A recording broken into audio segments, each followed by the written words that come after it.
안녕하세요. 시편 62편 1절에서 12절입니다. 1절.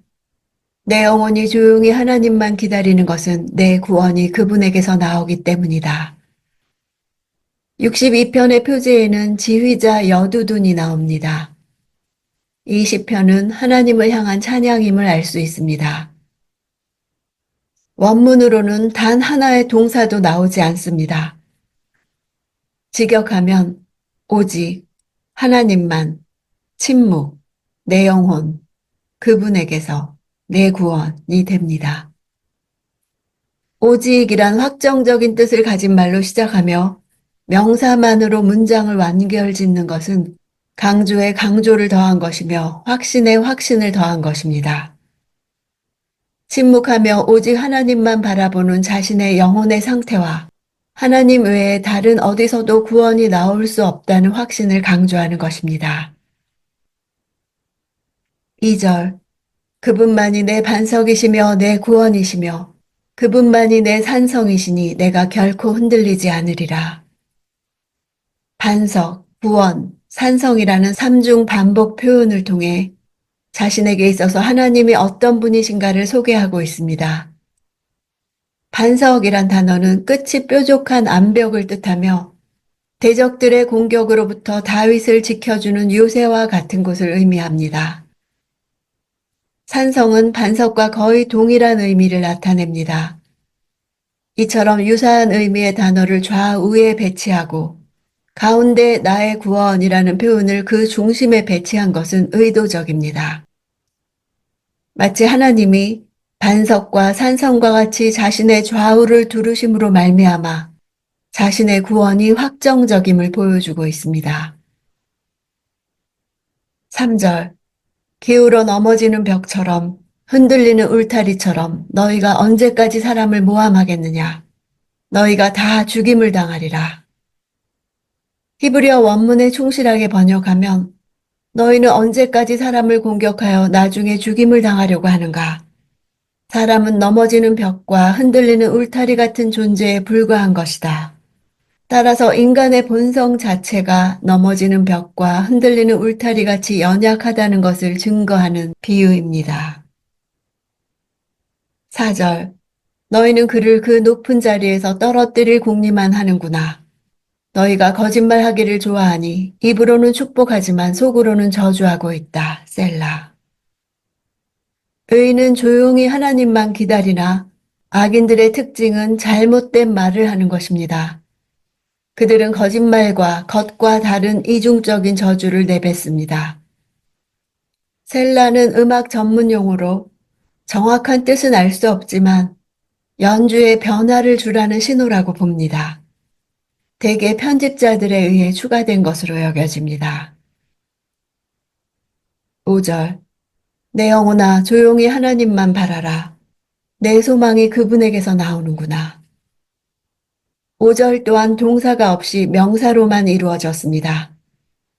소망이란 단어는 밧줄을 묶다라는 뜻에서 나왔습니다. 사람이 어떤 일을 고대하거나 어떤 대상을 오랫동안 기다릴 때 느끼게 되는 긴장감을 밧줄을 묶거나 잡아당길 때 느껴지는 팽팽한 힘에 비유한 것입니다. 즉 소망은 하나님을 신뢰하기 때문에 어려움을 견딜 수 있게 하는 힘이 됩니다. 다윗은 그저 막연한 기대가 아니라 하나님께 대한 강한 신뢰감 속에서 자신의 기대하는 바를 견고히 붙들고 있다는 의미가 있습니다. 7절. 내 구원과 명예가 하나님께 달려있다.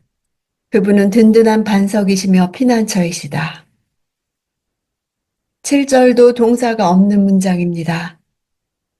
다윗 자신이 구체적으로 소망하는 바는 구원과 명예이나 그러한 일이 결코 자기 스스로는 가능하지 않으며 반석이시며 피난처이신 하나님으로 인해 이루어질 수 있음을 나타내고 있습니다. 9절. 비천한 사람도 헛것에 불과하고 귀족도 역시 별것 아니다. 저울에 달면 둘을 합쳐도 한낮 한숨에 지나지 않을 것이다. 인간은 연약할 뿐만 아니라 원래부터 아무것도 아닌 존재임을 부각시킵니다. 헛것은 헤벨입니다. 헛되다는 뜻입니다. 한숨 또한 헤벨입니다. 호흡, 바람이란 뜻입니다. 이 단어는 전도서에서 36번 사용되었는데 어떤 일을 성취할 수 없는 무능함을 나타낼 때 사용되거나 인생이 마치 한숨처럼 덧없이 짧고 허무한 것임을 나타낼 때 사용되었습니다. 여기서는 하나님과 정반대되는 개념으로 무엇을 기대하거나 의지할 수 없는 인간의 부패한 내면과 삶을 지적한 것입니다. 10절. 사람을 억압하는 것을 힘으로 삼지 말고 남의 것을 훔치는 헛된 욕망을 품지 말라. 너희 재물이 늘어나더라도 거기에 마음을 두지 말라. 하나님에게 소망을 두는 것과는 대조되는 모습으로 사람들에게 있는 사악한 본성들을 말하고 있습니다. 재물에 마음을 두는 것은 하나님을 의지하는 것이 아닙니다. 11, 12절.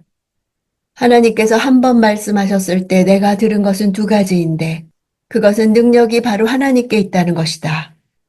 오 여호와여, 인자하심도 주의 것입니다. 주께서는 분명 각 사람이 행한 대로 갚아주시는 분이십니다. 결론으로 숫자 잠언을 사용합니다. 이것은 지혜 문학에서 자주 쓰이는 형태입니다. 1 플러스 2, 3 플러스 4 이런 형태로 숫자를 사용하는 것입니다. 하나님께서 한 번 말씀하셨을 때 다윗은 두 가지를 얻었는데 즉 능력과 인자하심이 하나님께 있다는 것을 지혜로 얻은 것입니다. 능력과 인자하심이 하나님 구원의 방법입니다. 하나님은 능력으로 악인을 벌주시며 인자함으로 의인을 이끄십니다.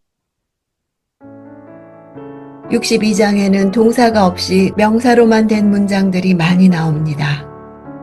표면적으로 볼 때는 마치 말이 어눌한 어린아이가 어법에도 맞지 않는 단어들을 나열하고 있는 듯이 보이지만 그 가운데는 절체절명의 위기 가운데서 오직 하나님만을 바라보는 시인의 간절함과 진실함, 그리고 그로 인해 하나님이 베푸실 구원과 승리, 축복에 대한 시인의 확신이 그 어떤 세련된 문장보다 더 잘 나타나고 있습니다. 우리의 기도도 그렇습니다. 외마디 비명과 같은 기도라도, 떠듬떠듬한 기도라도 하나님은 그 안에 하나님을 향한 우리의 신뢰와 간절함과 결단이 있는 것을 들으십니다. 어떤 상황에서도 우리 마음을 쏟으며 기도할 이유입니다.